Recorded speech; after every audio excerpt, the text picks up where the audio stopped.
name is Tim, letter E, period D. If you are my friend, then you already know that. Welcome to Tub Time with Timmy D. It is all about Disney World, and we want to make sure right off the bat that we tell you to subscribe, like, enjoy, hate, whatever you want to do, just let me know. And all of that is fine. We talked on the last episode in regards to magazines and picking up the magazines as you go to the rest stop. Well, there's a very important update with those magazine type thing, and it is this.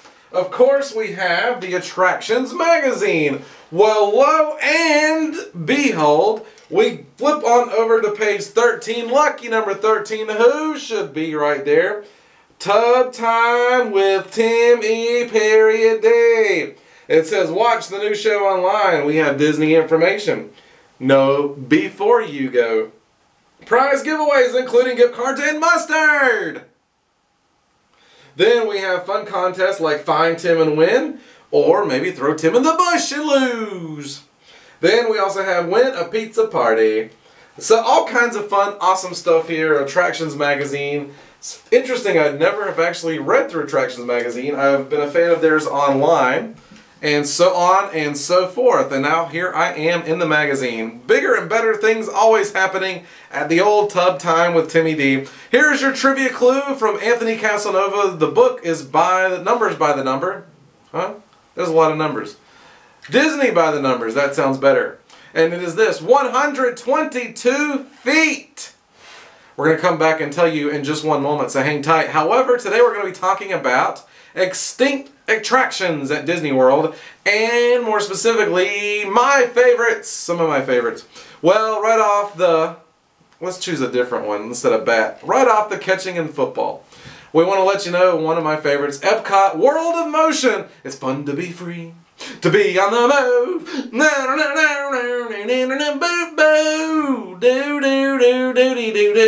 It's fun to be free. See, there's like 20 versions of that song, I think. There may even be a polka version.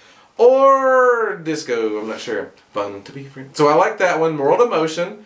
And I love Test Track, but it's like, why couldn't they add Test Track and then do World of Motion? I know all the expenses, it costs a lot. So I get it, but it's like, why do we have to suffer with some of the old to get some of the new? And maybe that's just a metaphor for life. I don't know, but that was one of my favorite. How about Toad's Wild Adventure? Which then would later segue into Winnie the Pooh's adventures, and there's always adventures happening apparently there. So of course, don't forget, there's a cool little trivia tidbit if you go into Winnie the Pooh's Honey Pot Ride, and that is looking around, turn around, I think from the, if you turn where you're seated, as you go in, you'll be able to see Owl, O-W-L, the owl from Winnie the Pooh, and they're of course handing the deed from that to Toad. So very cool. I love all the little insight that they provide there at Disney World. It's pretty darn nice. So I like the Wild Toad ride. That was cool. Hate that they got rid of that. Of course, Horizons. Another one at Epcot. Seems to me that there's more stuff they got rid of at Epcot that makes me sad. Now, I like the seas with Nemo and friends, but I also miss when they would have just the living seas, and the fact that you actually didn't, well, I guess you still kind of have the same thing, but now you're not, at least back in the day, you weren't riding in a seashell. Now you are. That's cool, though. At least you get to see Nemo. I understand some of the integration into Pixar and some of the different characters, but as long as Epcot can at least hold some of what's true to Epcot and keep that, that'll be great. I mean, because again, now you got Norway and all that fun stuff, too. But those are some of our rides. I don't miss the Sky Ride. I don't know if any of you remember that, going through as you get in a little bucket, go to one land to the other land. I don't really miss that. I don't see how that seems to be really the safest thing, and you aren't catching me in that. Although I did ride it once, but not planning to ride it again. Well, for more ways than one. One, because it's not there, and two, I'm not riding any other ways. So there's another thing that you can always think of. And another extinct attractions, how about Mission to Mars at Magic Kingdom? I remember going there when I first went to Disney World. That was amazing, taking off going to Mars.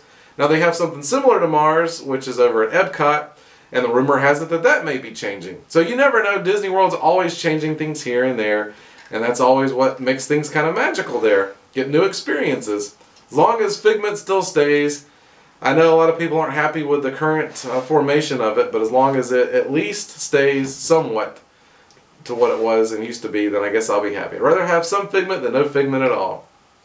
So I'm wondering what some of your favorite extinct attractions are. There's a really good video on YouTube if you check it out. And it basically highlights a lot of the extinct attractions too. Apparently there was one, by watching that video, was Doug Live.